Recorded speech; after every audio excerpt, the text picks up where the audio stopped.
আওয়ামী লীগের সাথে হবে কিনা এটা বলা কঠিন, কারণ যে আওয়ামী লীগ তার নিজের দেশের মানুষকে জনগণের কেনা অস্ত্র দিয়ে গুলি চালাইতে পারে এবং গণহত্যা করতে পারে, তাদের তো রাজনীতি করা তো বহু চিন্তা ভাবনা। তো পাকিস্তান আমলে পাকিস্তান আমলে 1971 সালে তো আমাদের পয়সা দিয়ে কেনা অস্ত্র দিয়ে বাঙালিদের মারা হলো, কিন্তু জামাত ইসলামী তো তার বিরোধিতা করে নাই। হ্যাঁ, তার বিরোধিতা করে নাই, করেছে, সেই প্রশ্নে আমি আজকে যাব না।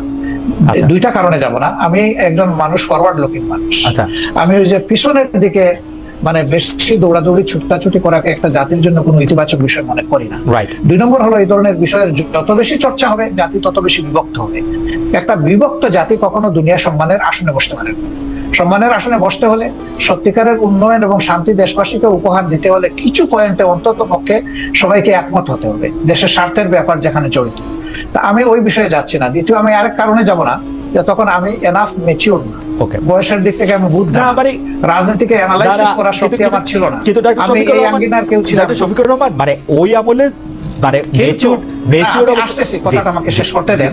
কিন্তু এটা তো ঠিক যে লাখ লাখ মানুষ মারা গেছে, কয় লাখ মারা গেছে এই বিতর্কেও আমি যাবো না। আমি ওই বিতর্ক পছন্দ করি না।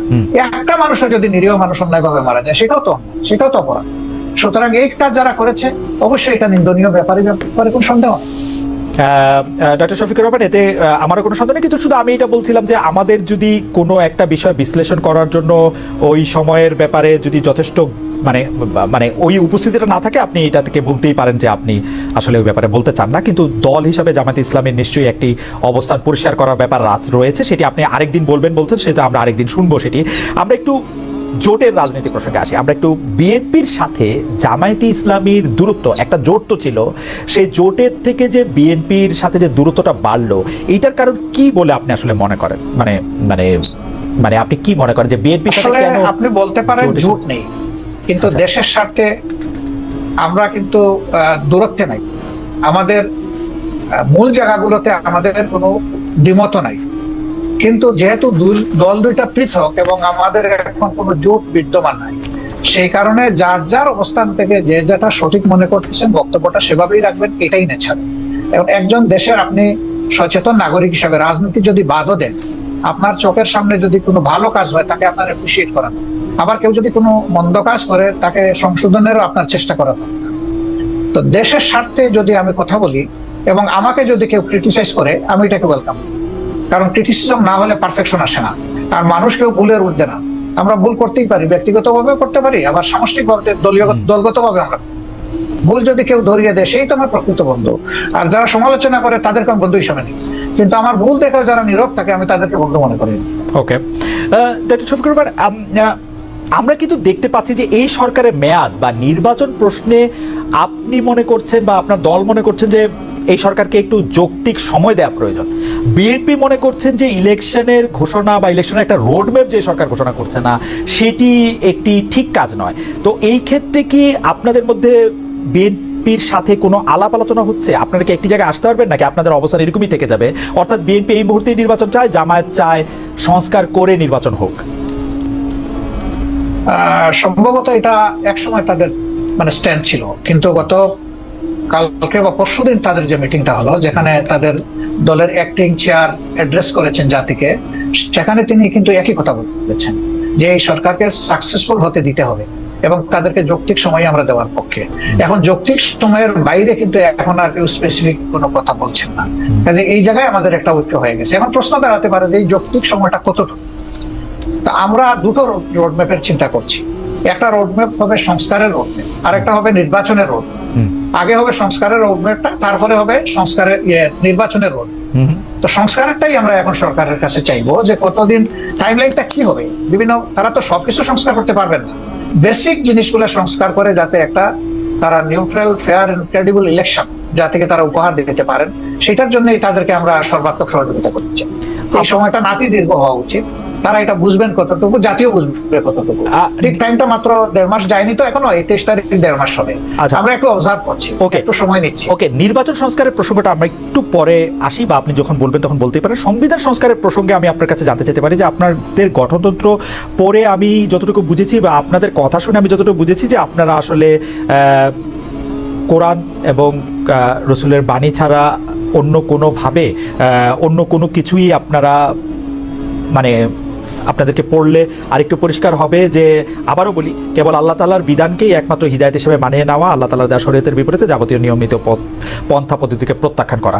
এখনকার যে গণতান্ত্রিক সিস্টেম, সংবিধানের সিস্টেম, সেটা তো অনেকটা ওয়েস্টার্ন ডেমোক্রেসি বা যেটাকে আমরা বলি যে ওয়েস্টমিনিস্টার ডেমোক্রেসি, সেইটার আদলে অনেকখানি করা। তো সেইটা কি আপনাদের সাথে সাংঘর্ষিক না? আপনারা যদি এটা পরিবর্তন করেন আপনাদের মতের সাথে আর কি? না, মোটেই না। এটা যদি আপনারা পরিবর্তন করেন তাহলে কি আপনাদের মতো করে সংবিধান পরিবর্তন হবে না কি?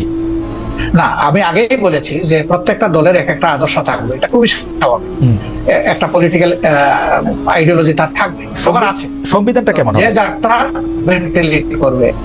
Democracy itself not a ism, এটা একটা প্রসেস। আপনি ইজমে যাবেন, মানুষের কাছে আপনার প্রোডাক্ট আপনি ফ্লোট করবেন, আপনার বক্তব্য আপনি তুলে ধরবেন, আপনার আদর্শ আপনি তুলে ধরবেন। বেশিরভাগ জনগণ যখন আপনার আদর্শকে সাপোর্ট করবে, তখন স্বাভাবিক কারণেই বুঝতে হবে যে এই দেশের মানুষ এটাই চাচ্ছে, যে আদর্শটাই চাচ্ছে। ওকে, আমার আদর্শ যতদিন পর্যন্ত বেশিরভাগ মানুষ সাপোর্ট করবে না, আমাকে ধৈর্য ধরেই সেই পথে থাকতে হবে। ইসলামের ডেমোক্রেসির জায়গাটা কেমন? মানে ইসলাম কি, আপনি মদিনার কথা বলছিলেন, আমাদের রসুল সাল্লাল্লাহু আলাইহি ওয়াসাল্লাম বা তার পরে যেসব খলিফা অন্তত 4-5 যেভাবে নির্বাচিত হয়েছিলেন বা যেভাবে ইয়েতে বসছিলেন, সেটি কি গণতান্ত্রিক উপায়ে নির্বাচিত হয়েছিলেন তারা? অবশ্যই, অবশ্যই। তারা তখন যারা মানে সমাজে মতামত দেওয়ার মতো সেই পর্যায়ের লোক ছিলেন, তাদের সকলকে নিয়ে তারা বসেছেন মসজিদে নববীতে অথবা অন্য কোন জায়গায় বসে তাদের অধিকাংশের মতের ভিত্তিতেই অ্যাপয়েন্টমেন্ট দেওয়া হয়েছে। আপনি তাই মনে করছেন? তাই মনে করছেন, এটাই ফ্যাক্ট, এটাই হিস্ট্রি। তারপরে যখন আব্বাসীয় উমাইয়া বা ওসমানিয়ারা দেখেন আমাদের দেশে, জি না সেটা তো আমি খেলাফতে নিচ্ছি না, আমি খেলাফতের যুগটা বলতেছি। এরপরে ধরেন যখন হলো, এই খলিফা যখন কেউ হয়ে গেলেন, তিনি কিন্তু অল ইন অল হইতে পারলেন না। এই ধরনের বহু ঘটনা আছে। আমি এখন কথা লম্বা হবে, সেই উদাহরণ আমি দিচ্ছি না। বহু ঘটনা, মানুষ সেখানে হাইলি ডেমোক্রেটিক রাইট এক্সারসাইজ করেছে, আলহামদুলিল্লাহ। আচ্ছা, এটা যদি আমি বাংলাদেশের ক্ষেত্রে এইটাকে একটু বলি, যে আপনাদের গঠনতন্ত্রে ইসলাম প্রচার, ইসলামের দাওয়াত, ব্যক্তি জীবনে ইসলাম চর্চার বিষয়টি নিয়ে বারবার বলা হয়েছে। এক্ষেত্রে বাংলাদেশের অমুসলিম নাগরিকদের জন্য বা যারা ইসলাম বিশ্বাস করবে না তাদের জন্য জামাত ইসলামী রাজনীতি করার সুযোগটা আপনি কেমন দেখেন? আদৌ কোনো সুযোগ আছে কিনা? আমি পড়ছিলাম গঠনতন্ত্র, সেখানে আমি দেখতে পাচ্ছিলাম যে তারা সকল কিছু মেনে নিলে বড় সহযোগী সদস্য হতে পারবেন। এটা বাংলাদেশের সংবিধানের সাথে সাংঘর্ষিক হবে না? বাংলাদেশের সংবিধান বলছে সবার জন্য অধিকার সমান হবে, কিন্তু আপনারা বলছেন যে মানে তারা আসলে একটা নির্দিষ্ট পর্যায় পর্যন্ত শুধু যেতে পারবে। এইটাকে আপনি একটু সাংঘর্ষিক মনে করেন? এটা আপনার একটা ভাইটাল কোয়েশ্চেন, অবশ্যই গুরুত্বপূর্ণ প্রশ্ন। দেখেন, আমরা তো কাউকে ইম্পোজ করবো না, আমাদের আদর্শটা গ্রহণ করতে এবং দলে আসতে আমরা ইম্পোজ করবো না, কিন্তু দলের দরজা তাদের জন্য বন্ধ করা যাবে। আমরা দরজা খোলা রেখেছি। প্রয়োজনে গঠনতন্ত্র তো আল্লাহর কোরআন না, কোরআনের আলোকে রচিত। কোরআন পরিবর্তন করা যায় না, কিন্তু গঠনতন্ত্র পরিবর্তন করা যায়। আমাদের গঠনতন্ত্রের দেখেন যে 22-23তম সংস্করণ পর্যন্ত হয়তো আছে, আপনি পাবেন। রাইট। তার মানে কি? তার মানে হলো আগের যে জিনিসটা আমরা মনে করেছি পরিবর্তন করা দরকার, মূলনীতি ঠিক রেখে যুগের চাহিদাকে অ্যাড্রেস করা দরকার, সেটা আমরা করেছি। হবে, সবগুলোই হবে, অ্যাকোমোডেশন হবে, কোনো সমস্যা হবে না ইনশাআল্লাহ। এই প্রশ্নটা করে ফেলি যে আমরা আপনাদের গঠনতন্ত্রে যেরকম পড়তে পারছি যে 33 ভাগ 2020 সালের মধ্যে নারী সদস্য সম্পৃক্ত হওয়ার কথা, সেটা হয়েছে কিনা? নারী নেতৃত্বের দিক বিবেচনা করলে নারীরা জামায়াতের কোন পদ পর্যন্ত যেতে পারবেন? এটি 1 নম্বর প্রশ্ন।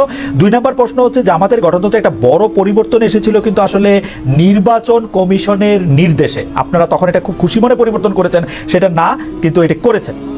এই প্রসঙ্গে আপনি একটু কি বলবেন? দুটি প্রশ্ন। আসলে আমরা যেটাই করি আমরা ডেমোক্রেটিক ওয়েতে করি, আলাপ আলোচনা করেই করেছি, আমরা একমত হয়ে করেছি। 2 নম্বর হচ্ছে নারী মানে কোটার প্রপোর্শনের যে বিষয়টা বলেছেন, আমরা 33 না, আলহামদুলিল্লাহ এখন নারীদের প্রপোর্শন হচ্ছে 44% আমাদের সংগঠন, এবং তারা আমাদের কেন্দ্রীয় সুরায় আছেন, কর্ম পরিষদে আছেন, সব জায়গায় তারা আছে। আচ্ছা, একটি গ্রহণযোগ্য নির্বাচন অন্তর্বর্তী সরকারে করতে হবে। একটি জনপ্রিয় প্রশ্ন এরকম যে আপনারা আওয়ামী লীগকে নির্বাচনে অংশ নিতে দেওয়ার পক্ষে নাকি বিপক্ষে? আওয়ামী লীগ আপনাদের কোনো রাজনৈতিক স্পেস না নিলেও আপনি আওয়ামী লীগের নাম উল্লেখ না করে কোনো ধরনের জুলুম না করার কথা ঘোষণা দিয়েছেন। অনেকে বলেছেন যে এই ঘোষণা না দেওয়ার কে আপনি? এই প্রসঙ্গে যদি একটু আপনি বলেন।